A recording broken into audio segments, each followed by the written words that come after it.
너희가 성경에서 영생을 얻는 줄 생각하고 성경을 상고하거니와 이 성경이 곧 내게 대하여 증거하는 것입니다.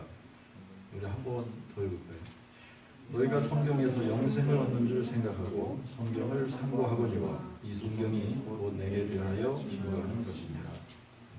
한 군데 더 가서 읽겠습니다. 우리 디모데후서 3장 15절과 16절을 읽겠습니다.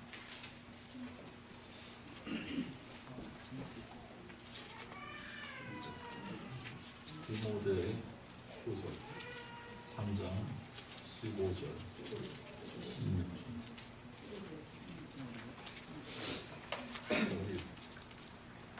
같이 읽겠습니다.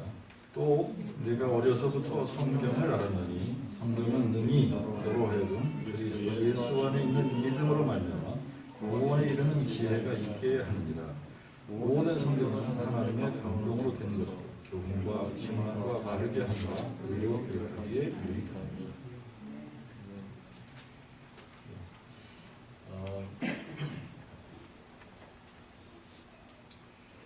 그동안에 여러분들하고 이 크리스티애니티 101 가장 우리가 예수 믿으면 그리스도 안에서 기본적인 그 진리, 기본적으로 우리가 알아야 되는 그런 교리가 뭐냐, 그런 부분들을 계속해서 우리가 생각을 하고 있습니다.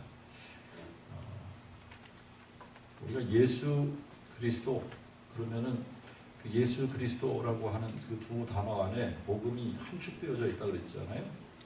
그 안에 복음이 다 들어가 있습니다. 그렇죠? 예수가 그리스도시다. 그래서 예수 그리스도 그러면 예수는 무슨 의미고 그리스도는 무슨 의미냐? 이제 그걸 알아야 우리가 바르게 예수 그리스도를 믿을 수 있습니다. 예수님이 이 땅에 오신 이유가 우리의 죄를 없애주시기 위해서 오셨다. 우리의 죄의 문제를 해결해 주러 오셨다. 그런데 이 죄의 문제가 도대체 뭐냐? 죄라는 것이 도대체 뭐냐? 이런 부분들도 우리가 바르게 이해를 해야 우리가 예수를 바르게 믿을 수 있습니다. 또 왜 예수님께서 동정자 탄생을 하셨어야 됐는지, 그리고 또 그분이 이 땅에 우리와 같은 몸을 가지고 인간의 형체를 가지고 이 땅에 오셨어야 되는 이유가 뭔지, 그런 부분들을 우리가 같이 이제 생각을 해봤습니다. 자, 이제 예수를 믿고 나면 예수 믿은 사람들이 결정적으로 이제 바뀌어야지 되는 몇 가지 사항들이 있는데, 그게 이제 뭐냐면 우리가 성경을 대하는 태도입니다. 성경을 대하는 태도. 이제 그 성경에 대한 우리가 성경에 대해서도 바르게 알아야지 돼요. 그래서 저는 오늘 여러분들에게 이렇게 이퀘이션을 하나 소개를 하고 싶은데, 예수 믿는 것 이꼴 성경을 믿는 거예요. 우리가 예수를 믿는다 그러면 성경을 믿는다라는 이야기와 같은 겁니다. 성경을 믿는다. 왜 그러냐면 오늘 이제 요한복음 5장 39절을 읽었습니다만, 요한복음 5장 39절에 뭐라고 기록을 해놓느냐 하면, 너희가 성경에서 영생을 얻는 줄 생각하고 성경을 상고하거니와 이 성경이 곧 내게 대하여 증거하는 것이니라. 그러니까 성경은 누구에 관한 책이냐? 예수 그리스도에 관한 책이에요. 그러니까 내가 예수를 믿는다라고 이야기를 하면서 성경을 안 믿는다 그러면은 예수 안 믿는 거예요. 자, 이제 또 하나 이런 그 이제 이퀘이션이 성립이 되어야 됩니다. 성경은 예수님에 대한 책이고 예수님에 대해서 기록한 책이고 그 다음에 성경은 또 하나님의 감동으로 쓰여진 책이다. 하나님의 말씀이다 라고 하는 겁니다. 이제 이게 하나님의 말씀이다. 이 성경이 하나님의 말씀이고 이 성경을 통해서 하나님께서 우리와 커뮤니케이트 하기를 원하신다. 교제를 하기를 원하신다. 이제 이게 분명하게 우리에게 서야 됩니다. 그래서 내가 하나님을 공경한다. 내가 하나님을 공경한다라고 하는 것이 어떻게 나타나는 거냐? 우리가 성경을 어떻게 대하느냐? 이 문제예요. 내가 정말 보이지 않는 그 하나님을 어떻게 섬기느냐? 내가 정말 하나님을 진심으로 그 하나님을 정말 언어해드리면서 그 하나님을 높여드리면서 그 하나님을 존귀하게 여기면서 하나님을 정말 섬기는 사람이냐? 아니면 우리가 입으로는 뭐 하나님 계신 거 믿어, 나 예수님 믿어, 나 하나님 믿어, 뭐 이렇게 이야기를 하면서 삶으로는 하나님을 무시하는 삶을 산 거냐? 이게 구분이 되어야 돼요. 구약 성경에도 보니까 여러분들이 성경을 읽으시다 보면 하나님께서 정말 우주 만물을 창조하신 하나님, 그리고 그분이 홀로 높임을 받으시고 경배를 받으시고 예배의 대상이신데 그분이 만든 그 피조물들에게 멸시를 당하고 무시를 당하는, 그래서 하나님께서 막 멸시당하고 무시당할 때의 그 하나님의 심정이 사실 성경에 또 기록이 되어져 있습니다. 근데 어떤 사람들한테 무시를 당하고 멸시를 당하냐? 하나님께 제사를 드린다, 뭐 요즘식으로 얘기하면 하나님께 예배를 드린다라고 하는 그런 사람들에게 하나님께서 무시를 당하고 멸시를 당한다는 얘기예요.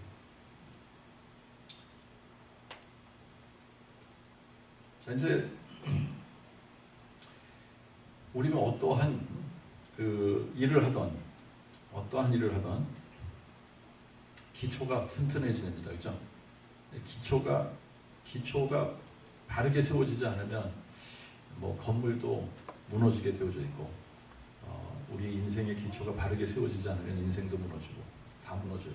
그래서 기초가 든든해야 되고 정말 그 올바른 파운데이션 위에 우리 인생이 세워져야 되고 또 신앙이라고 하는 것 자체가 정말 바른 파운데이션, right foundation, 정말 우리가 세워야지 되는 그 올바른 파운데이션 위에 우리의 또 인생이 세워지고 우리의 신앙생활이 이어져야 되는데 신앙생활의 가장 근본, 기초, 파운데이션은 하나님의 말씀이다 라고 하는 겁니다. 하나님의 말씀이에요. 성경이에요. 성경이 가장 기초가 됩니다. 제가 이런 질문을 여러분들에게 하면 이게 성경이 가장 기본적인 진리다. 이게 성경이 가장 기초다. 그래서 여기에 이 위에 우리가 우리의 인생도 세우고 신앙생활도 세워져야 된다라고 하는 것을 여러분들 할 수 있는데, 만약에 우리가 성경이 없다면 성경 없이 기독교가 세워질 수 있냐라고 하는 겁니다. 없죠. 여러분, 성경이 없으면 교회가 세워질 수 있습니까? 없습니까? 없지요. 성경이 있기 때문에 교회가 세워지고 성경이 있기 때문에 기독교, 예수 믿는, 뭐 이걸 제가 기독교라고 하는 말을 잘 안 씁니다만 기독교라고 하는 것이 세워질 수 없는 거예요.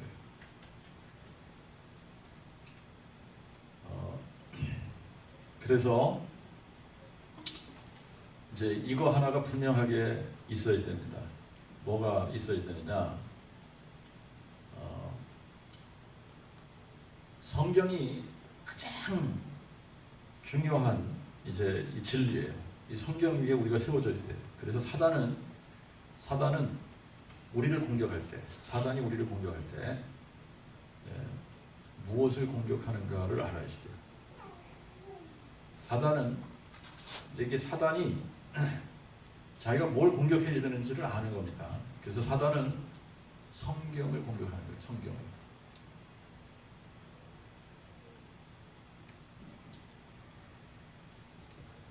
성경을 공격하는 거예요. 그래서 성경을 트위스트하기도 하고 성경을 변형시키기도 하고 성경이 없어도 사는 것처럼 사람들에게 왜곡된 진리를 주입하기도 하고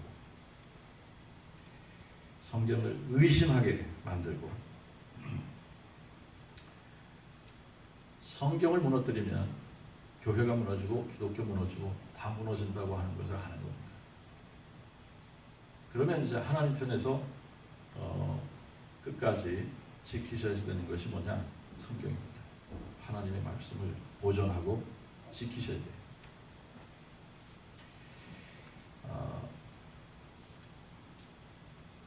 자, 이렇게 이제 제가 이야기를 하고 나서 이제 여러분들하고 기본적으로 성경이 다른 책들하고 어떻게 다른가라고 하는 부분들을 잠시 좀 생각을 해보도록 하겠습니다.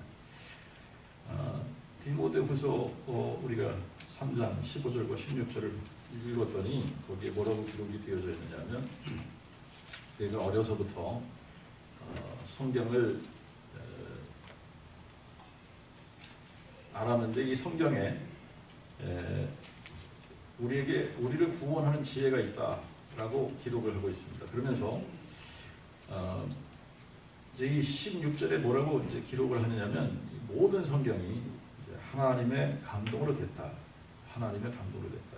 이제 새로 전수성경 새 버전을 가진 사람은 모든 성경은 하나님의 말씀으로 된 것으로 그렇게 하나님이 말씀하신 것으로 이렇게 번역이 됐는지도 모르겠어요.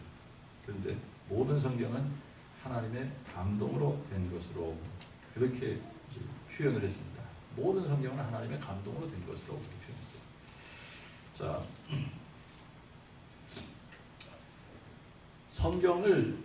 이제 성경은 책입니다. 책. 이제 이 바이블, 비블로스라고 하는 것 자체가 책이라는 얘기예요. 책이라는 얘기예요. 책은 저자가 있다라고 하는 거죠. 저자가 있습니다.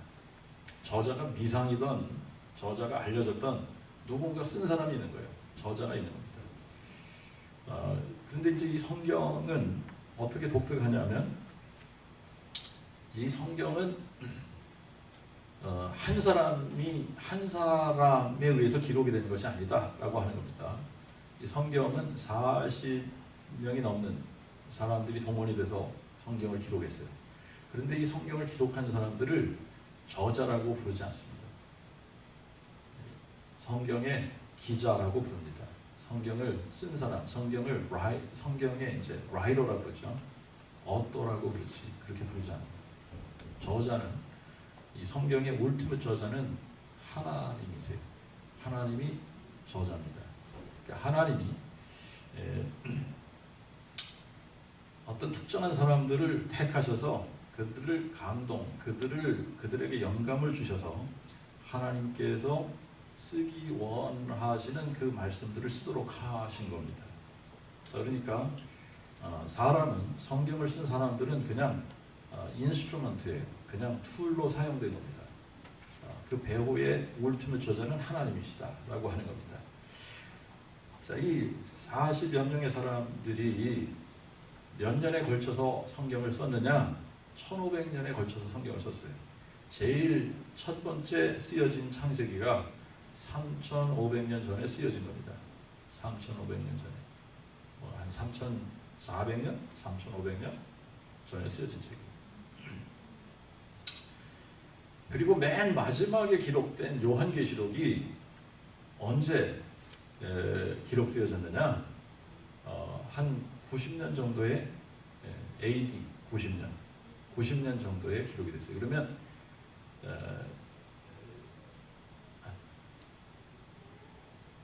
BC 1500년 혹은 1400년에서 AD 90년까지 흐르는 시간 동안 그 기간을 계산을 해보면 대략 1500년 정도에 걸쳐서 몇 명의 사람들이 동원됐냐? 한 40명이 조금 넘는 사람들이 동원이 됐어요.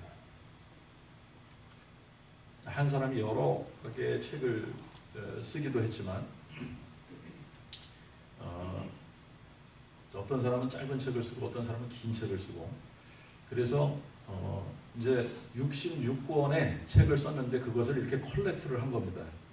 콜렉트를 해서 하나로 묶은 것이 66권의 책이 하나로 이렇게 묶여져서 우리에게 주어진 것이 성경이에요. 자, 그런데 대부분의 책들은 거의 대부분의 책들은 저자가 한 사람이에요. 한 사람. 저자가 한 사람이고 그리고 그 책을 쓸 때 대부분 어떻게 쓰느냐? 그 저자가 살아있는 동안 자기가 살아있는 동안 책을 쓰는 겁니다. 근데 성경은 1500년이라는 세월이 걸렸어요. 그리고 40명이 넘는 사람들이 동원이 됐습니다. 이런 사람들이 다 백그라운드가 틀리단 말입니다. 직업도 틀려요. 환경도 틀려요. 다른 환경과 다른 백그라운드 속에서 이 사람들이 내가 여기까지 쓸 테니까 다음에 당신은 여기서부터 이렇게 이어서 써라. 그런 걸 약속한 것이 아니에요. 그렇죠? 약속한 것이 아닙니다. 아무런 약속도 없었어요. 하나님께서 그 시대마다 특정한 사람을 불러서 책을 기록하게 하신 겁니다. 그런데 이 66권의 책을 이렇게 다 모아가지고 쭉 읽어보니까 마치 저자가 한 사람인 것처럼 한 사람의 저자가 일관성 있게 쓴 것처럼 그렇게 책이 쓰여졌더라라고 하는 겁니다. 66권의 책을 모아서 이렇게 맞춰보니까 마치 한 권 한 권의 책이 퍼즐 피스처럼 맞춰지더라라고 하는 겁니다. 그래서 이 66권의 책을 쫙 맞춰보니까 여기에 중심인물이 예수 그리스도가 되는 거예요. 핵심적인 사상이 하나님의 나라가 되는 거예요.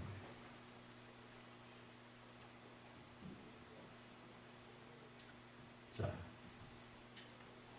그래서 이제 성경을 여러 사람들이 오랜 세월에 걸쳐서 기록을 했지만 사람이 저자가 아니라 하나님이 성경의 저자시다라고 하는 겁니다. 그래서 셰익스피어는 이런 말을 했다고 그래요.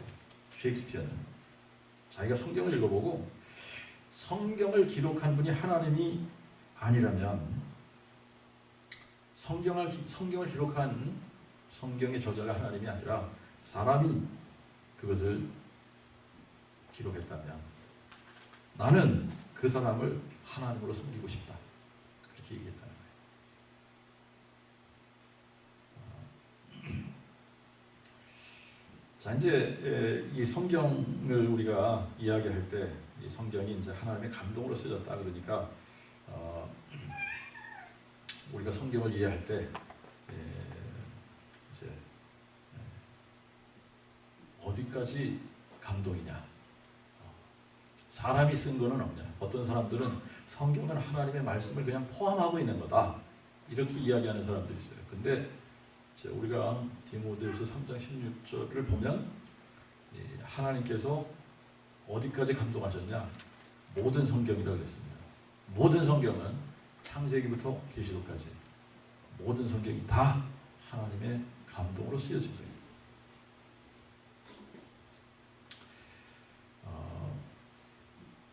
영어를 보면 우리는 감동 그랬지만 영어로 보면 inspiration, inspire 혹은 God breathed, God 하나님께서 숨을 불어넣으신 하나님의 숨결 이런 식으로 번역을 했습니다. 이게 하나님의 감동으로 쓰여졌다. 하나님의 감동으로 쓰여졌다. 이 성경을 우리가 읽어보니까 이 하나님의 감동으로 쓰여졌다는 것을 우리가 이렇게 이해를 해야 됩니다.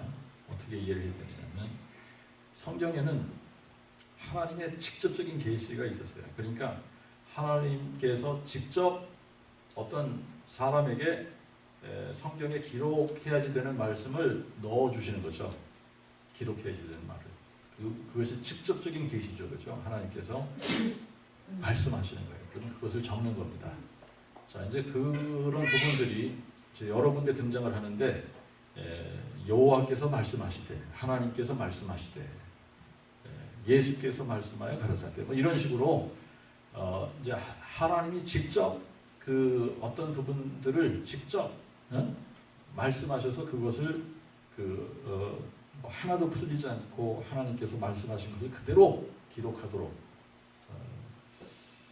하는 부분들이 있습니다. 그죠? 그런 부분들이 있는가 하면, 또 다른 부분들은 어떤 부분들이 있느냐 하면,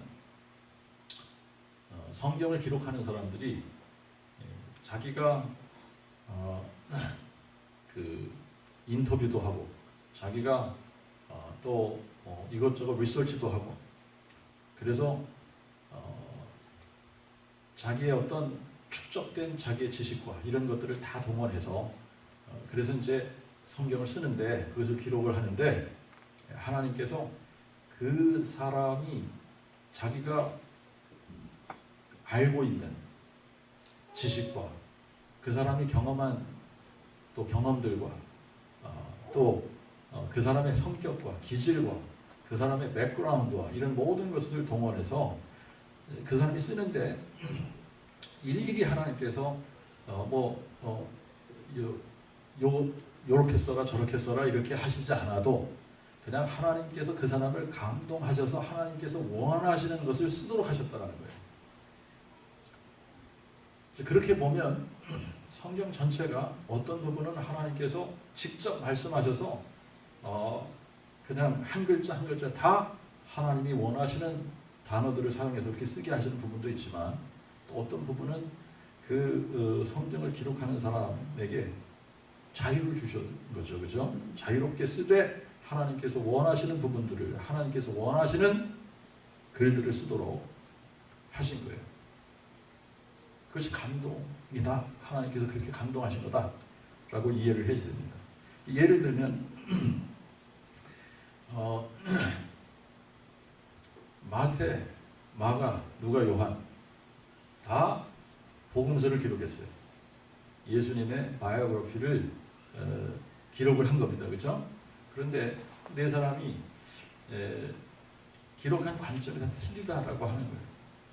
하나님께서 자유롭게 그 사람들의 어떤 생각이나 그 사람들의 어떤 그 직업이라든지 환경이라든지 이런 모든 백그라운드 이런 것들을 다 이용을 하셔서 그들이 예수님에 관해서 쓰는데, 어떤 사람은 이런 부분들이 기억나서 그런 부분들을 강조하게 하시고, 어떤 사람들은 또 다른 부분이 많이 생각나서 그 부분들을 생각나는 것들을 쓰게 하시는 거예요. 그런데 이 네 개를 다 이렇게 모아서 보니까 이제 서로가 이렇게 보완해 주기도 하고 그러면서 한 가지 그림을, 한 가지 픽처를 정확하게 그려나가고 있다라고 하는 겁니다. 이제 이 복음의 내용이 상충이 되거나 서로 컨트릭트하거나 그런 부분들이 없는 거예요. 자, 그리고 이제 우리가 정말 이 성경이 이렇게 하나님의 감동으로 쓰여져서 다른 책들하고 이렇게 다른 것인가? 그렇다면 이 하나님의 말씀에 대해서 우리가 알아야 되는 것은, 성경에는 오류가 없어야 된다라고 하는 겁니다. 하나님께서 저자가 되셔서 하나님께서 쓰셨다면 성경에는 오류가 없어야 된다. 자, 성경이 이제 정말 하나님의 감동이 이렇게 하나님의 감동으로 이렇게 쓰여진 책인지 아닌지 우리가 조금 살펴보도록 합시다. 성경을 이제 읽다가 보면 이 성경의 내용이 하나님의 감동으로 쓰여진 건지, 아니면 그냥 사람이 자기가 쓰고 싶은 것을 쓴 건지, 이게 구분이 되어야 되는데, 몇 군데를 우리가 찾아보면서 정말 이게 하나님의 감동으로 쓰여진 책이다라고 우리가 인정할 수 있어야 되는데, 창세기부터 이제 이 신명기까지의 책을 누가 기록을 했다라고 우리가 생각하냐 하면 이것은 예수님도 모세가 썼다 이렇게 인정을 하시기 때문에 모세가 기록한 겁니다. 모세가 하나님께서 모세를 통해서 기록하게 하신 거예요. 모세는 지금으로부터 3,500년 전 사람입니다. 3,500년 전에 있었던 사람이에요. 실제 인물입니다. 역사적인 인물이에요. 모세는. 여러분들이 이제 학문을 이렇게 공부를 하면서 3,500년 된 문서, 3,500년 된 문서면 아주 ancient, 아주 ancient 다큐멘트입니다. 여러분 지금 3,500년 전에 쓰여진 다큐멘트가 그렇게 흔하지 않아요.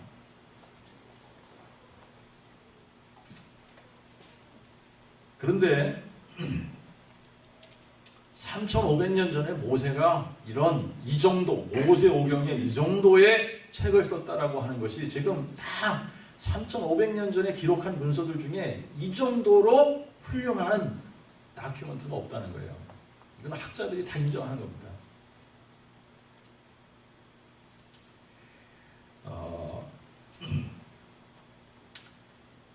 여러분들이 사도행전 7장 22절을 가서 보면 뭐라고 모세에 대해서 기록을 했느냐면 모세가 애굽 사람의 학술을 다 배워 그 말과 행사가 능하더라 그렇게 표현을 했습니다.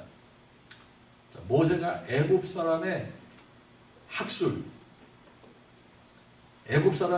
다 배워서 그 말과 행사가 능하더라.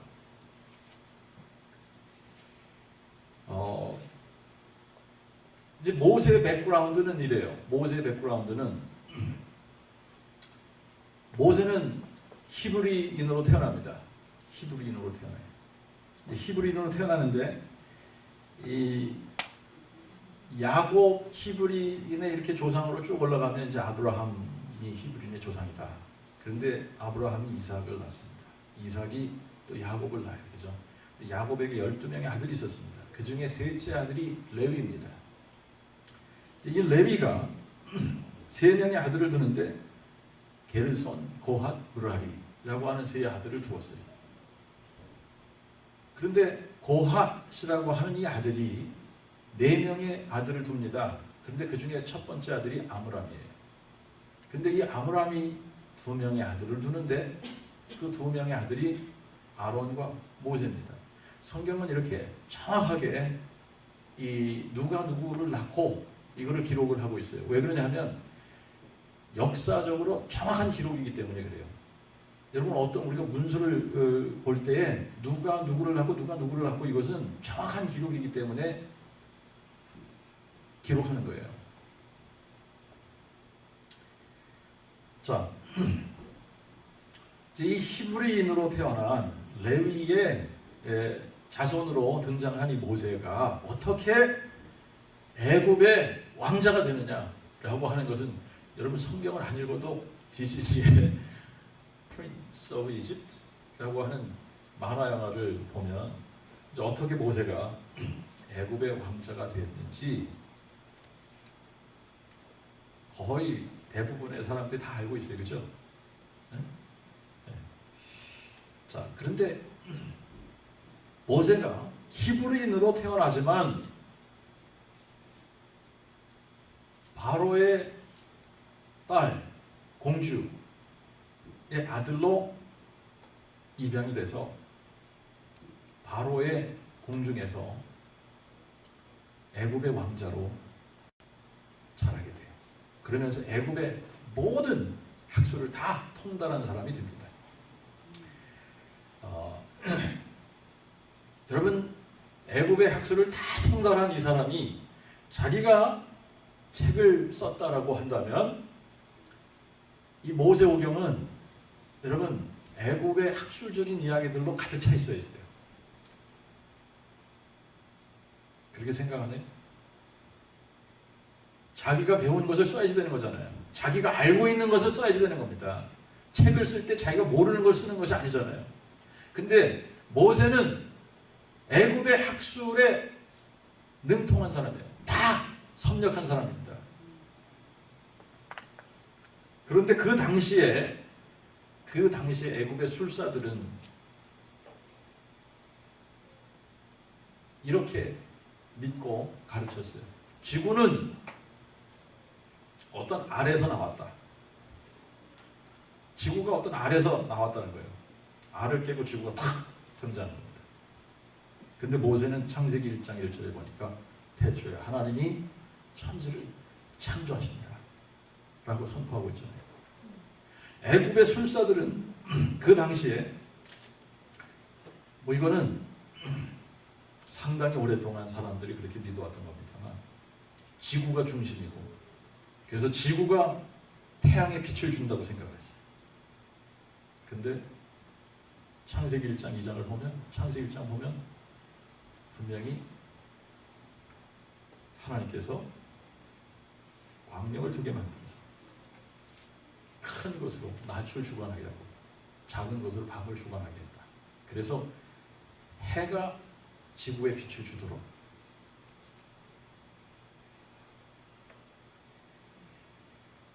자, 이 애굽의 학술, 그 당시에 애굽의 학술은 인간이 어디서 등장한 거냐? 나일강의 지렁이에서 등장했다. 나일강의 지렁이에서 나왔다는 거예요. 나일강의 지렁이에서부터 인간이 나왔다. 그런데 모세는 창세기 1장과 2장에 인간이 어떻게 시작되었는지 하나님의 형상대로 하나님의 모양대로 하나님께서 흙으로 사람을 빚으시고 그 코에 생기를 불어넣으셔서 그때부터 사람이 산 존재, living soul, living being이 된 것이다.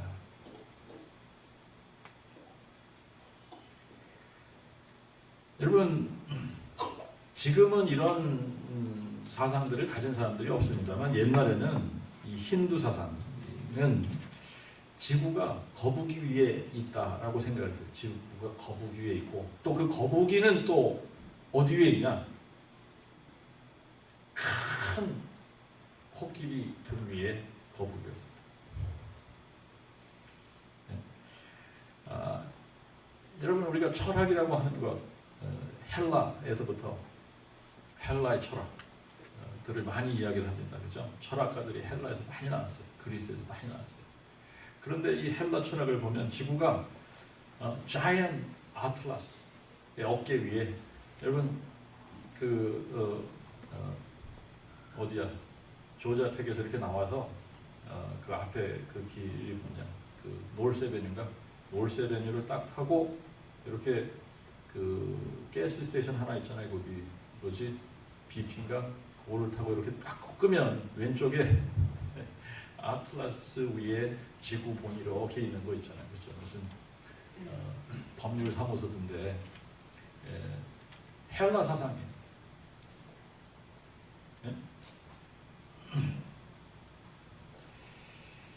고대 문명에서는 사람들이 실제로 이런 식으로 믿었던 겁니다. 이런 식으로 믿고 이렇게 가르쳤던 거예요. 그런데 사람들이 이렇게 믿고 이렇게 생각하고 이렇게 가르치고 하는 그 시대에 성경은 뭐라고 기록했느냐 하면 여러분 욥기를 보면 욥기서에 이렇게 기록하고 있어요. 욥기 26장에 가서 보면 하나님 북편 하늘을 허공에 펴시고 한 땅을 공간에 메어 다시고 물을 자기의 빽빽한 구름에서 싸시나 구름이 물 밑에서 찢어지지 아니하도다. 여러분 이게 3,4천 년 전에 과학이라고 하는 것이 발달하기 전에 어떻게 그냥 지구가 이 공간 속에 이렇게 매달려 있다라고 하는 것을 어떻게 알았을까라고 하는 겁니다. 욥이 도대체 과학을 공부한 것도 아니고 어떻게 이 지구가 하늘 허공에 매달려 있는지 어떻게 알았느냐라고 하는 거예요.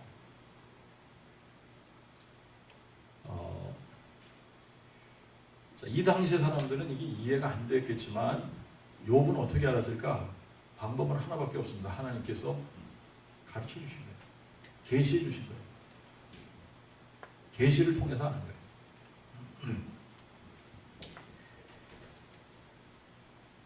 언제 과학적으로 지구가 허공에 그냥 달려 있다라고 하는 것을 언제 알게 된 겁니까? 몇천 년 전에 아는 거예요? 네? 한 1,200년밖에 안 된 거 아니야 이거? 깨달은 지가? 욥기 36장을 가면 비가 오는 원리도 물이 증발돼서 이게 안개가 되고 비가 하늘에서 쏟아진다라고 하는 것을 욥기 36장 26절부터 28절에 보면 기록하고 있어요.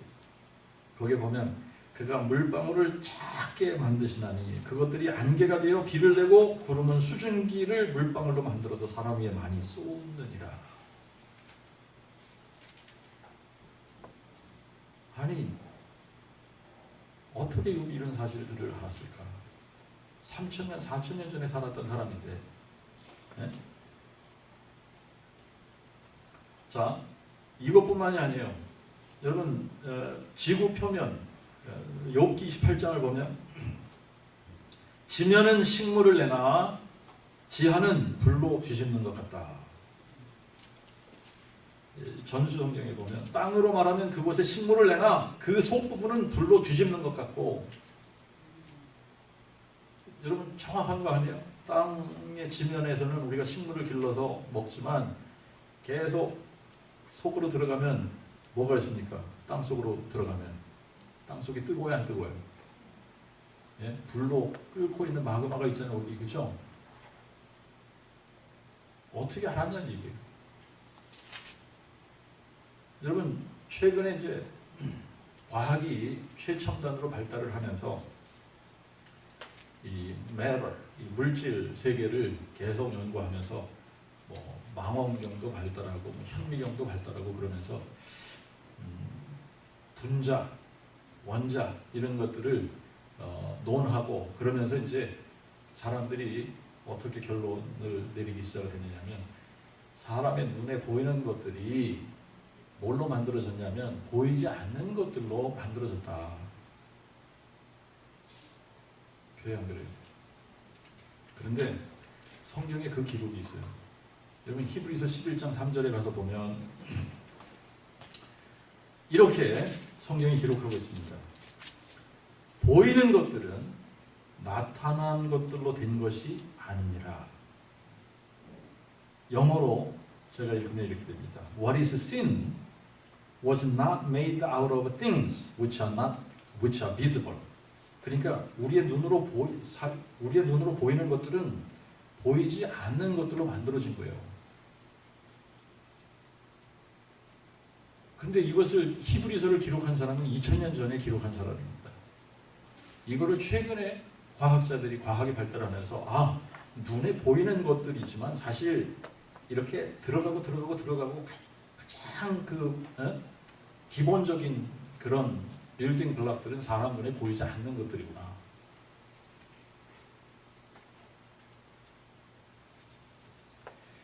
근데 사실 이런 것들은 뭐 과학이라고 하는 것이 이제 발달을 하면서 이 과학은 지금에 와서 이런 것들을 이렇게 이야기하는데 성경은 2000년, 3000년 전에 벌써 이런 이야기들을 성경이 기록하고 있는 거예요.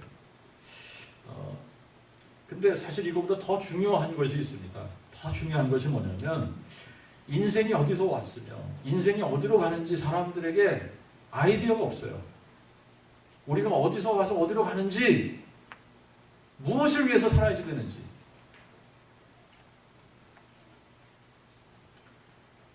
그런데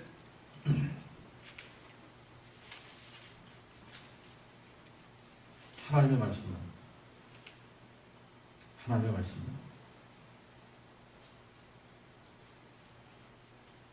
사람이 만든 망원경이나 현미경으로 도저히 살필 수 없는 사람의 마음까지도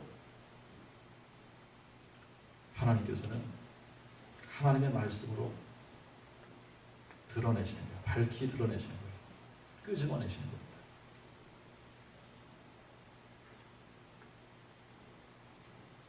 여러분, 사람의 마음은 현미경으로 들여다본다고 보입니까? 안 보이잖아요. 안 돼요. 하나님의 말씀으로 그 속을 끄집어내야 돼요. 그렇게 보는 거예요. 네. 그래서 히브리서 4장 12절에 뭐라고 기록했느냐면, 하나님의 말씀은 살았고 운동력이 있어 좌우의 날선 어떤 검보다도 예리하여 혼과 영과 관절과 골수를 찔러 쪼개기까지 하며, 사람의 마음과 뜻과 생각을 감찰하시고 온 피조물의 세계가 하나라도 그 앞에서 나타나지 않는 것이 없다라고 했습니다. 벌거벗은 것 같이 다 드러난다고 했습니다. 이게 하나님의 말씀이에요. 성경입니다. 이 정도 되면 성경이 그냥 사람이 자기가 쓰고 싶은 것을 쓴 것이 아니다 라고 하는 것을 우리가 이해할 수 있어요. 성경은 내가 가진 지식을 가지고 내가 쓰고 싶은 것을 쓴 것이 아닙니다. 성경은 하나님의 감동으로 하나님께서 쓰기 원하시는 것을 특정한 사람들을 동원해서 쓴 거예요. 그러니까 성경의 저자가 누구다라고 이야기해야 된다? 하나님이다. 성경의 저자는 하나님이다. 하나님이 하나님의 감동으로 사람들을 기록해서 쓰신 것이 성경이다 라고 하는 거예요. 자, 그렇다면 하나님의 말씀이 쓰여진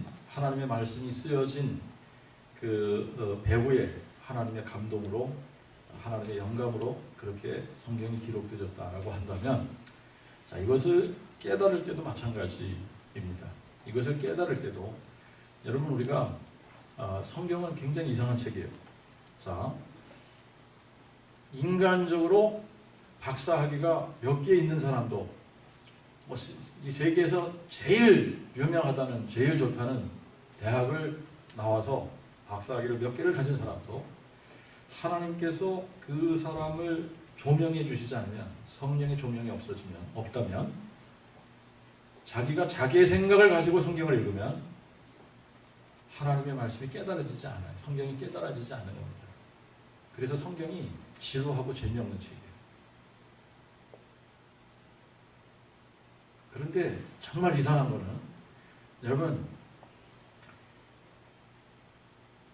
요즘 들어서 이제 한국의 교육열이 높아지고 이제 생활 그런 것들이 이제 좋아지고, 그래서 그냥 너도나도 대학을 가고 이렇게 학위를 하고 그렇지만, 옛날에는 학교에 문턱에도 못 간 분들이 꽤 많으세요. 근데 참 신기한 것을, 제가 어떤 할머니는 난 놓고 기억자를 모른다는 거예요. 그러니까, 그런데 성경은 읽으신다는 거지. 성경을 읽으면서 예수를 믿고 난 놓고 기억자를 모르시던 분이 하나님의 은혜로 성경을 읽게 됐어요. 그러면서 한글을 깨우친 거예요. 그리고 여러분, 이렇게 학벌이 없는 사람도 하나님의 조명, 하나님께서 성령으로 감동하시면 공부를 못했어도 성경을 읽으면서 성경이 깨달아지는 거예요.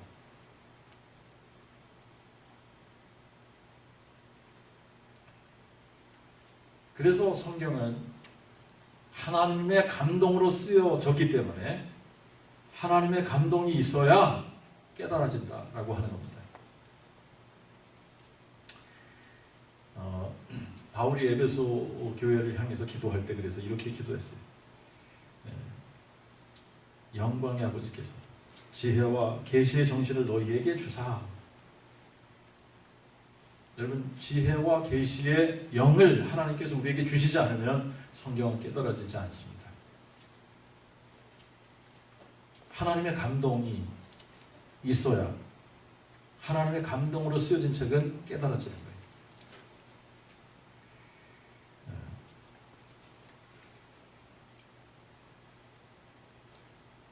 자, 그래서 이제 마태복음 우리가 16장에 보니까 예수님께서 제자들에게 이런 질문하죠. 사람들이 나를 누구라고 그러느냐? 뭐 이렇게 저렇게 대답을 합니다. 그러니까 예수님께서 그러면 너희는 나를 누구라고 그러느냐? 그러니까 베드로가 뭐라고 그랬다고요? 주는 그리스도시요 살아계신 하나님의 아들이십니다. 이렇게 대답을 하니까 예수님께서 그 대답을 들으시고 이렇게 말씀하시잖아요. 바요나시구나 내가 복이 있도다. 이것을 너에게 알게 하시니가 혈육이 아니라고 그랬어요. 누가 이것을 알게 하셨다고 그랬죠? 하늘에 계신 아버지. 성령께서 조명해 주셔야 성경은 깨달아지는 거예요. 누가복음 24장에도 엠마오로 가는 제자들이 있었습니다. 그렇죠? 이 제자들이 성경이 깨달아지지 않았어요. 그럴 때 예수님께서 부활하시고 그들에게 나타나셔서 어떻게 하셨다 그랬죠? 성경을 풀어주셨다. 성경을 풀어주셨다. 자, 이제 성경이 하나님의 감동으로 쓰여졌고, 그래서 성경은 하나님의 인도하심이 있어야 바르게 깨달을 수 있다 라고 하는 겁니다. 자, 이제 성경을 우리가 읽으면서 잘못 성경을 해석하거나 받아들이는 사람들이 있습니다. 이게 성경을 어떤 사람들은 꼬투리를 잡기 위해서 성경을 읽는 사람도 있어요. 뭔가 이렇게 꼬투리를 잡아서 뭐 성경이 잘못됐다라고 하는 것을 좀 증명하려고 하는 그런 이상한 마음을 가지고 성경을 읽는 그런 사람들도 있습니다. 그래서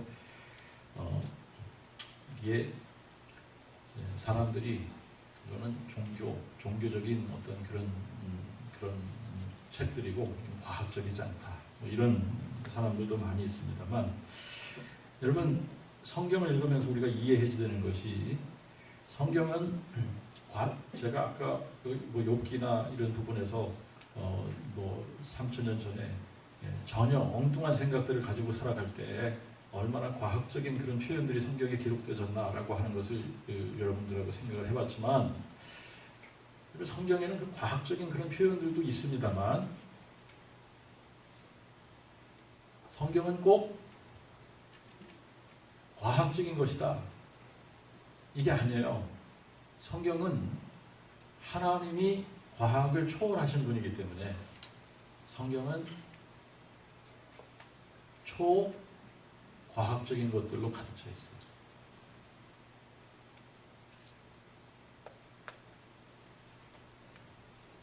어떻게 홍해가 갈라지고 거기를 사람들이 마른 땅처럼 건널 수 있냐? 어떻게 반석에서 하수처럼 물이 콸콸 쏟아질 수 있냐? 어떻게 하늘에서 만나가 내려질 수 있냐? 어떻게 물이 변해서 포도주가 될 수 있냐? 어떻게 사람이 무리를 걸을 수 있냐? 어떻게 보리떡 5개, 물고기 2마리 가지고 5,000명을 먹이고 열등왕주리를 남길 수 있냐? 이해가 안 되는 거예요.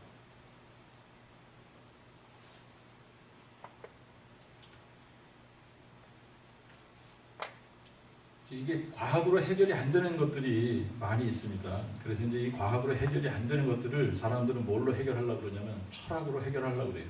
철학. 그래서 이 철학이라고 하는 사상들이 나오는 겁니다. 근데 이 철학으로도 해결이 안 되는 것들이 있어요. 그러니까 철학에서 조금 더 발전을 하면 종교가 되는 겁니다. 종교적으로 해결을 하려고 해요. 그런데 다른 모든 종교를 다 동원해도 해결이 안 되기 때문에 하나님께서 계시를 해주신 겁니다. 성경을 주신 거예요. 성경이 없으면 종교로도 해결이 안 되고 철학으로도 해결이 안 되고 과학으로도 해결이 안 되게 되어져 있어요. 그래서 하나님께서 우리에게 계시해 주시는 하나님의 말씀이 있기 때문에 풀리지 않는 수많은 문제들이 성경으로 우리가 돌아가면 풀리는 거예요.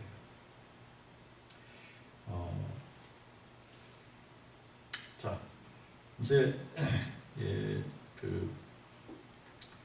이제 성경을 읽다가 보면 이게 이제 뭐 문학적인 장르라고 그렇게 이야기를 하는데 이제 그 문학적인 장르 속에 성경을 보면은 어떤 것들이 있느냐면 시적인 시가서들이 있습니다. 시가서. 시적인 그런 표현들이 굉장히 많습니다. 시적인 표현. 그래서 구약 성경의 3분의 1이 시가서입니다. 시가서. 그죠? 그리고 구약 성경의 3분의 1은 역사적인 기록들이에요. 역사적인 기록. 그리고 3분의 1은 이게 아주 굉장히 특별한 장르입니다만 예언서라 그렇게 우리가 부릅니다. 예언입니다. 예언. 그런데 성경의 역사의 기록, 성경은 역사책이고 이제 이 인류의 역사의 흐름이 어떻게 흘러가는지를 또 처음부터 끝까지 이제 기록한 하나의 그 드라마의 시나리오 같은 것이다. 이렇게 생각하면 좋을 것 같아요. 그런데 여기 보면 성경 역사라고 하는 것은 이런 겁니다. 하나님께서 미리 어떻게 될 것을 말씀하시고 그 미리 어떻게 될 것을 말씀하신 것이 어떻게 성취되어졌느냐를 기록한 것이 성경 역사다라고 하는 거예요. 자, 그러니까 여러분 성경은 하나님의 계획이 어떻게 성취되어지는가를 한눈으로 볼 수 있도록 그리고 하나님께서 어떠한 계획을 가지고 계셨나라고 하는 것을 한눈으로 볼 수 있도록 하신 것이 성경이에요.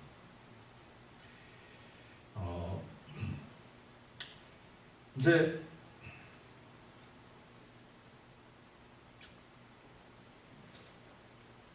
이 신학이라고 하는 것이 이제 들어오면서 그 전에 뭐 신학이라고 하는 것이 있기 전에는 사람들이 성경을 읽으면 그냥 플레인하게 있는 그대로 성경을 읽고 그렇게 받아들이고 평범하게 성경을 읽고 해석하고 했었는데 자꾸 이렇게 이 사단의 공격이라고 하는 것은 성경을 공격한다. 성경을 공격하는 거라 그랬잖아요. 성경을 공격하면서 이상하게 성경을 해석하게 하고 그런 이제 사람들이 들어오면서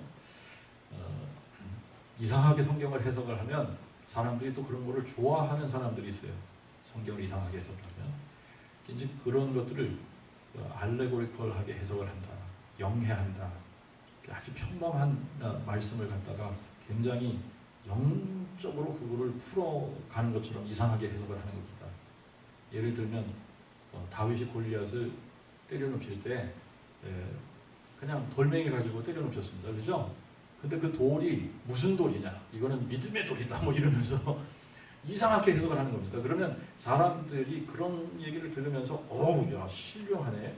굉장히 아주 뭐 인사이트가 깊고 뭐 그러면서 그런 것들을 또 좋아해서 그런 해석을 따라가는 사람도 있다는 거예요. 그러니까 또 그런 사람들을 즐겁게 하기 위해서 또 더 이상하게 해석들을 이상하게 하는 사람들이 꽤 많아요. 그런데 성경은 여러분들이 성경을 읽으실 때 가능한 문자적으로 읽으시면 돼요. 있는 그대로 받아들이시면 됩니다.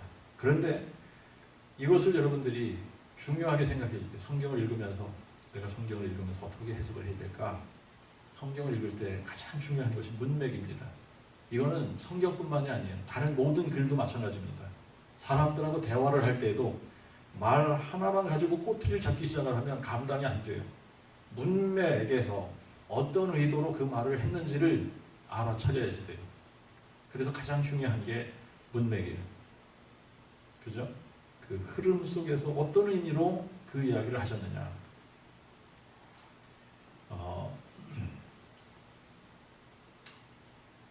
여러분 가능하면 성경을 읽으실 때 앞뒤 문맥을 잘 살펴서 읽으시기 바라고 그 다음에 문자적으로 보십시오. 문자적으로. 간혹 성경은 상징적으로 해석해야지 되는 부분들이 있습니다. 그러나 거의 대부분은 여러분들이 문자적으로 해석을 하면 돼요. 문자 그대로.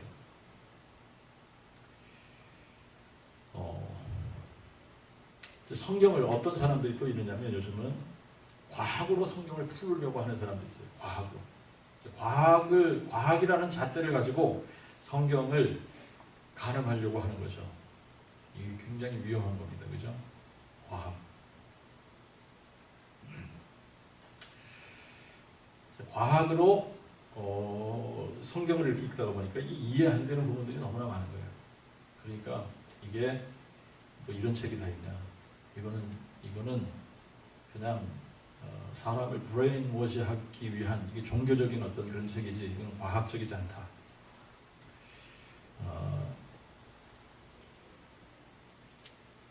우리가 이해해야 되는 것이 있습니다. 여러분, 과학이라고 하는 것은 세월이 지나면서 과학의 띠오리들이 과학적인 띠오리들이 변함없이 그 원리가 계속 지켜지는 원리들이 있습니다. 그거는 이제 진리로 받아들이는 거예요. 그렇죠? 근데 그런 과학적인 어떤 그 띠오리들이 세월이 지나면서 새로운 증명들을 거듭하면서 번복이 될 때가 있습니다. 있어요, 없어요? 그죠? 과학은 그래서 세월이 지나면서 변해요, 안 변해요? 변해왔죠. 과학은 변했어요, 안 변했어요? 변했죠. 과학은 변했어요. 과학은 변했어요. 그런데 하나님의 말씀은 3,500년 전이나 2,000년 전이나 지금이나 2,000년이 앞으로 지나도 성경은 변하지 않아요. 그런데 성경을 공격했던 많은 사람들이 역사적으로도 성경은 맞지 않다. 성경의 역사의 문헌들을 보니까 성경에 기록한 거하고 틀리다. 그러니까 성경이 틀렸다. 이렇게 주장했던 많은 사람들이 고고학적인 발굴들을 통해서 새로운 문헌들이 발견되니까 성경에 기록하고 일치되는 기록들이 나오는 거예요. 그래서 여러분 이런 고고학적인 그런 유물들이 발견되면 발견될수록 역사는 뭐를 증명하냐? 성경이 정확하다라고 하는 것을 증명해 주는 거예요. 과학도 마찬가지입니다. 세월이 지나면서 사람들이 하나님께서 만들어 놓은 과학적인 원리들을 발견하는 겁니다. 그렇기 때문에 성경이 처음에는 과학하고 틀린 것 같았는데 여러분 나중에는 이게 너무나도 과학적이에요. 그렇기 때문에 여러분 여러분들도 과학을 하는 사람들입니다만 과학의 대가들 중에 그들이 하나님의 말씀을 성경을 살아있는 하나님의 말씀으로 받아들이고 성경의 원리 앞에 무릎을 꿇은 사람들이 한두 명이 아니에요.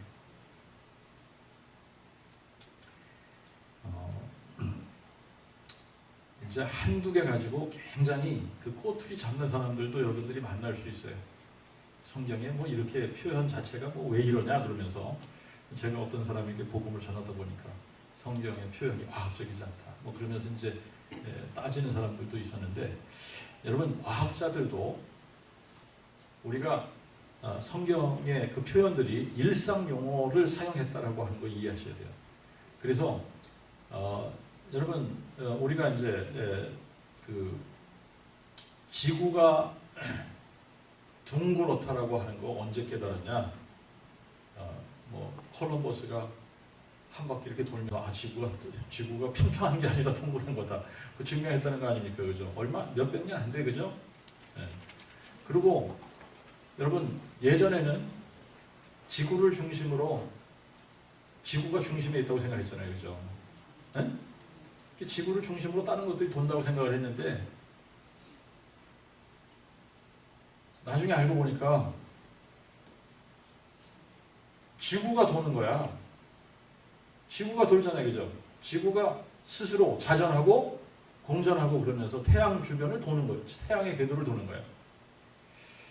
자, 이런 거를 발견을 한 과학자들이 우리가 일상적으로 용어를 쓸 때에 여러분 일기예보 이런 거 이제 여러분들이 보시다 보면 해 뜨는 시간과 해 지는 시간 얘기해야 안 해요?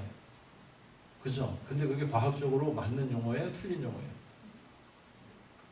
과학적으로는 해 뜨는 시간, 해 지는 시간이 아니라 지구가 돌아서 해가 뜨는 것처럼 보이는 시간이라고 해야지 될 거 아닙니까?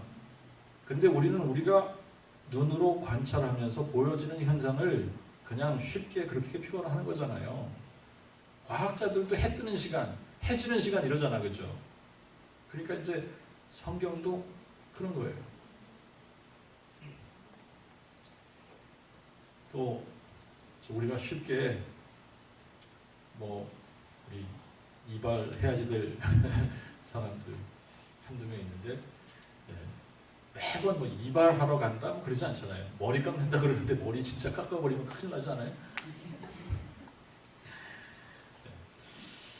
자, 이제 또 하나 우리가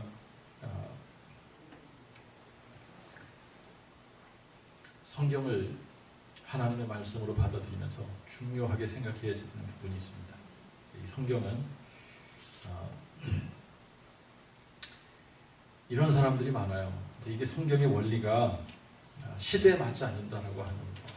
시대에 맞지 않는다. 그러면서 뭘 가지고 얘기를 하느냐 하면 성경에 보면 이 여자는 숫자에도 안 들어가고 그잖아요. 그죠?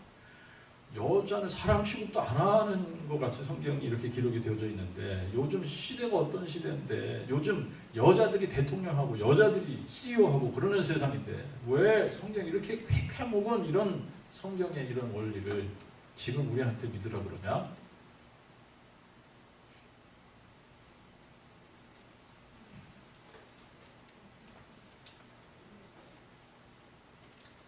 예수님의 말씀입니다.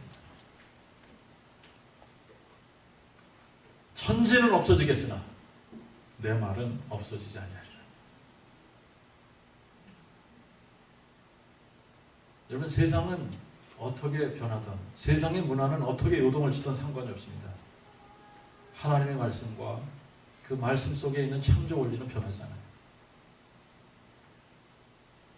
그래서 이 원리가 적용이 되어지면 여러분 세상에서 CEO 할 수 있습니다. 여자들이. 근데 가정에서는 남편에게 헤드십을 하나님께서 주셨어요. 여러분 여자들이 대통령도 할 수 있습니다. 그런데 교회에서는 여자가 남자를 가르치는 목사 일은 하나님께서 허락하지 않으셨습니다. 그것이 원리예요. 예수 믿는 사람들은 그 원리를 따라서 사는 겁니다. 하나님의 원리는 세상의 문화가 변한다고 세상의 문화에 따라서 변하는 그런 원리가 아니에요. 하나님의 진리는 어제나 오늘이나 영원토록 변함없는 진리입니다.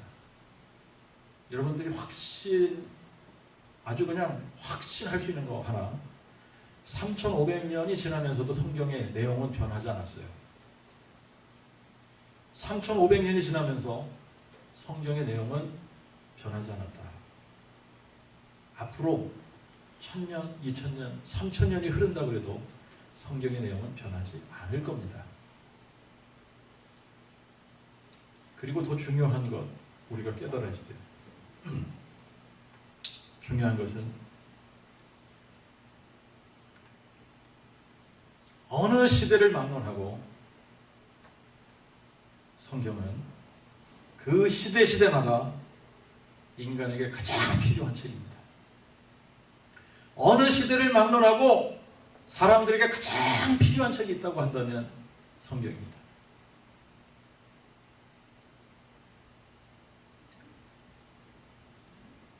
여러분 성경의 역사를 우리가 이제 또 살펴보겠지만 이 성경을 없애려고 하는 시도가 역사 속에 굉장히 많았어요. 근데 그 앞잡이 노릇을 한 조직이 앞에 예수 그리스도를 단 천주교였습니다. 여러분 이거는 여러분 성경은 성경을 멸하려고, 그거는 하나님을 대적하는 거예요. 그런 행위들이 수도 없이 많이 있었지만 그때그때 하나님은 하나님의 능력으로 성경을 보존해서 지금까지 우리에게 이 말씀을 전수시켜서 주셨습니다. 이 말씀을 보존해서 우리에게 전수해 주시느라고 수많은 사람들이 희생했어요. 엄청나게 많은 사람들이 피를 흘리면서 이 말씀을 보존해서 지금 우리까지 오게 된 겁니다.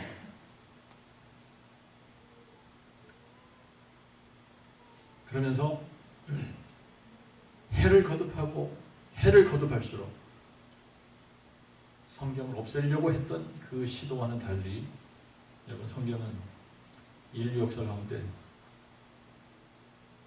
최고 베스트셀러예요. 가장 많이 출판된 책이에요. 가장 많은 사람들이 읽은 책이에요. 자, 그런데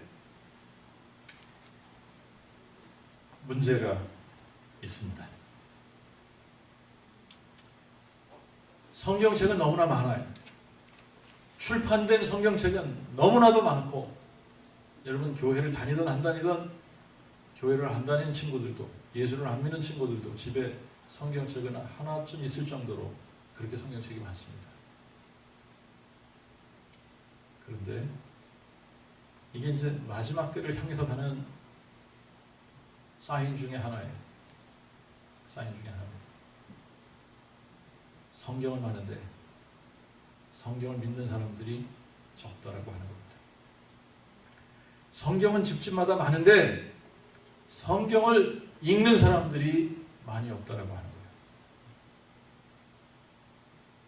성경을 가지고 있는 것과 성경을 믿는 것은 다른 차원입니다. 여러분들이 성경을 여러분들 집 창고에 가득 쌓아 놓을 수 있어요. 그리고도 성경 안 읽을 수 있습니다.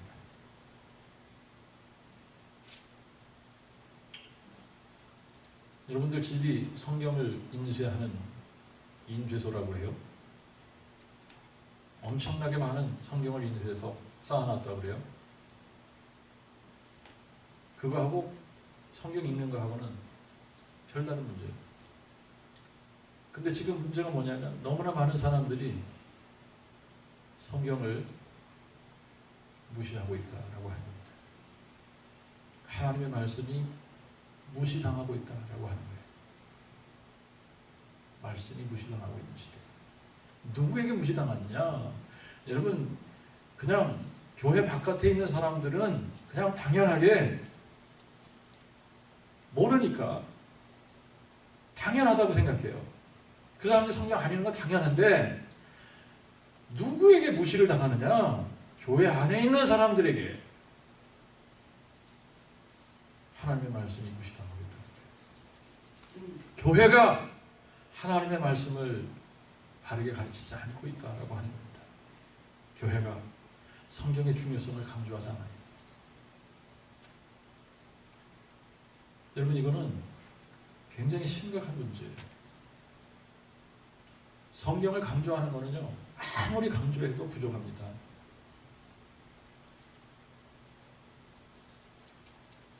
저는 이제 구약 시대에 이런 모습이 있었어요. 구약 시대에 하나님을 예배하겠다라고 하는 사람들이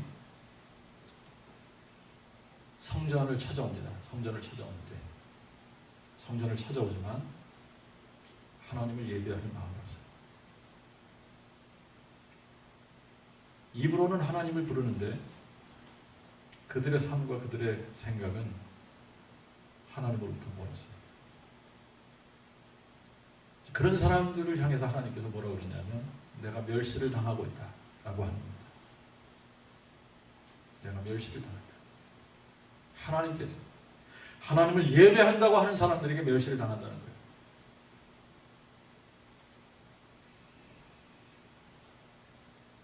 지금도 예수 믿는다고 하는 그런 많은 사람들에게 예수님이 무시당하고 멸시당하고 있다면 어떻게 자기가 예수님을 멸시했는지도 모르면서 멸시하는 거예요. 그 부분들을 우리가 살펴보고 오늘 좀 마치도록 하겠습니다. 자, 이사야 5장을 가서 보니까 이렇게 기록하고 있어요. 이로 인하여 불꽃이 구루터기를 삼킨같이 마른 풀이 불 속에 떨어진 같이 그들의 뿌리가 썩겠고 꽃이 티끌처럼 날리리니, 하나님 이들을 심판하시겠다는 거죠. 이유는 이는 그들이 만군의 여호와의 율법을 버리며 이스라엘의 거룩한 자의 말씀을 멸시하였음이니라. 하나님의 말씀을 멸시한 것이 곧 누구를 멸시한 겁니까? 하나님을 멸시한 거예요. 아모스 2장 4절에 보니까 여호와께서 이같이 말씀하시되 유다의 서너 가지 죄로 인하여 내가 그 벌을 돌이키지 아니하리니 이는 저희가 여호와의 율법을 멸시하며, 그 부분을 말씀이라고 여러분들이 고쳐서 읽으면 저희가 여호와의 말씀을 멸시하며 그 율례를 지키지 아니하고 그 열조에 따라가던 거짓 것에 미혹되었습니다. 여호와의 율법을 멸시하는 것이 곧 여호와를 멸시하는 것입니다. 이게 여러분 이쿠에이션이 성립이 되어야 돼요. 여호와의 말씀을 멸시하는 것, 여호와를 멸시하는 거예요. 하나님의 말씀을 멸시하는 것, 하나님을 멸시하는 겁니다. 그러면 구약시대의 사람들이 그랬어요. 여호와를 멸시하면서 언제 우리가 하나님을 멸시했습니까? 자기가 하나님을 멸시하면서도 멸시하는 걸 몰랐어요. 말라기에 가서 보니까 그래요.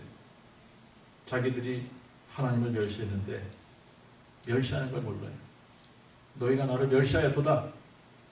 우리가 언제 하나님을 멸시했습니까? 그래서 하나하나 찝어서 하나님께서 가르쳐 주시잖아요. 너희들이 이렇게 나를 멸시하지 않았냐?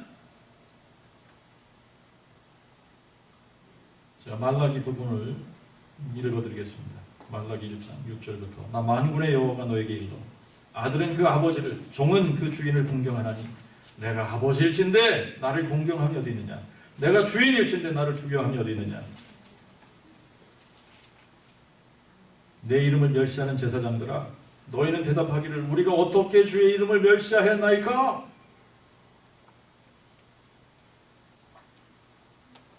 하나하나 짚어주세요. 이는 너희의 말에 여호와의 상은 멸시해도 된다 함이니라.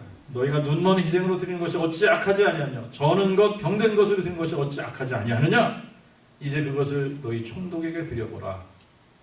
그가 너를 기뻐하겠느냐? 너를 받아들이겠느냐? 만군의 여호와가 이르노라. 너희는 나 하나님께 은혜를 구하기를 우리를 긍휼히 여기소서 하고도 너희가 이같이 행하고 있으니 내가 너희를 받겠느냐? 만군의 여호와가 이르노라. 너희가 내 단 위에 헛되이 불사르지 못하게 하도록 너희 중에 성전문을 닫을 자가 있었으면 좋겠도다. 여러분, 이게 하나님의 심정입니다. 하나님의 심정이에요. 하나님을 예배한다, 하나님께 제사 드린다, 그러면서 하나님을 멸시해요. 그러면서 자기네들이 어떻게 하나님을 멸시했는지 모르는 겁니다.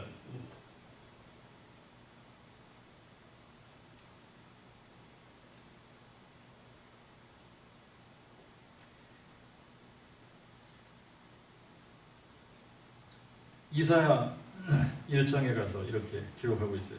아, 범죄한 나라요, 허물진 백성이요, 행악자의 종자요, 행위가 부패한 자식이다. 그들이 여호와를 버리며 이스라엘의 거룩한 자를 경멸하고 타락하여 물러갔도다. 너희 소돔의 관원들아, 여호와의 말씀을 들을지어다.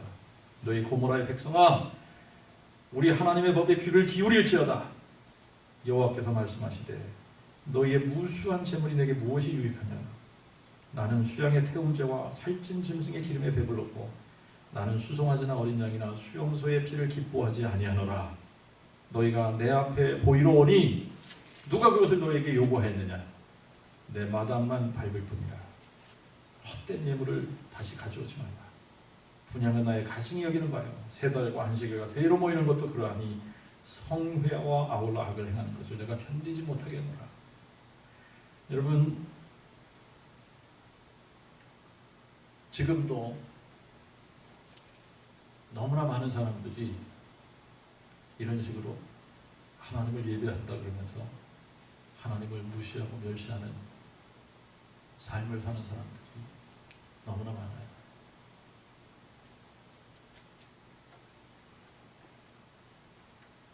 어떻게 하는 것이 하나님을 멸시하는 거냐? 어떻게 하는 것이 하나님을 무시하는 거냐? 여호와의 율법을 버리는 겁니다. 여호와의 말씀에 귀를 기울이지 않는 겁니다.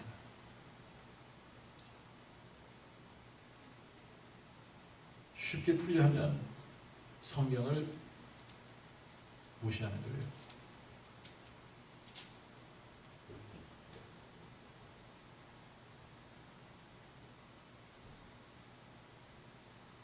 우리가 성경을 무시하면 하나님을 무시하는 겁니다. 우리가 정말 예수님을 믿으면 예수가 우리의 그리스도가 되셔서 우리를 통치하시기 시작하면 그때부터 우리는 성경을 대하는 태도가 달라져야만 돼요. 만약에 지금도 여러분들이 나 예수 믿어 라고 이야기하면서 성경을 대하는 태도가 읽어도 되고 안 읽어도 되고 이러한 태도를 여러분들이 가지고 있다면 예수 믿지 않는 거예요. 하나님이 멸시당하고 있는 겁니다. 내가 정말 예수님을 나의 그리스도로 오셨다면 성경은 그분의 말씀이 내 인생 가운데 최고의 권위를 가져야 됩니다. 이 말씀 앞에 내가 무릎 꿇어야 돼요. 내가 하고 싶은 대로 사는 것이 아니라 그때부터 성경의 말씀대로 살아가기를 선택하는 사람들이 되는 겁니다. 그것이 아무것도 아닌 것 같지만 우리를 구별되게 하는 것이고 그렇게 사는 것이 궁극적으로 하나님을 높여드리고 하나님을 영화롭게 하는 거예요. 하나님의 말씀이 우리의 인생을 변화시키는 능력이 되는 겁니다. 이 말씀은 살아있는 하나님의 말씀이고 지금도 운동력이 있고 그 말씀을 참된 심정으로 그 말씀을 대하면 정말 이 말씀이 우리를 다스리고 통치하고 성경을 통해서 여러분들이 이 성경의 말씀을 읽고 또 읽고 읽고 또 읽고 계속해서 반복해서 읽다가 보면 하나님의 영광이 그 하나님의 말씀을 하나님의 영감으로 쓰여진 그 말씀이 우리의 귀에 영감으로 하나님의 음성으로 들려지게 될 것입니다. 같이 기도하겠습니다. 아버지 하나님, 우리에게 하나님의 말씀을 향한 올바른 자세가 생겨질 수 있도록 은총을 베풀어 주옵소서. 하나님의 말씀이 살아서 운동력 있게 우리 안에서 역사되어지도록 성령께서 우리의 마음을 조명해 주시옵소서. 참으로 저희들에게 지혜와 계시의 정신을 주셔서 우리가 우리의 생각으로 하나님의 말씀을 읽는 것이 아니라 성령께서 조명해 주시는 대로 하나님의 말씀을 읽고 이해할 수 있도록 도와주시옵시고 그래서 살아계신 우리 하나님이 성경을 통해 발견되어지도록 그리고 그 살아있는 하나님을 만난 그 기쁨과 감격으로 떠나가서 세상을 승리하는 참된 그리스도인들이 다 되도록 은혜를 베풀어 주시옵소서. 예수님의 이름으로 기도하옵나이다. 아멘.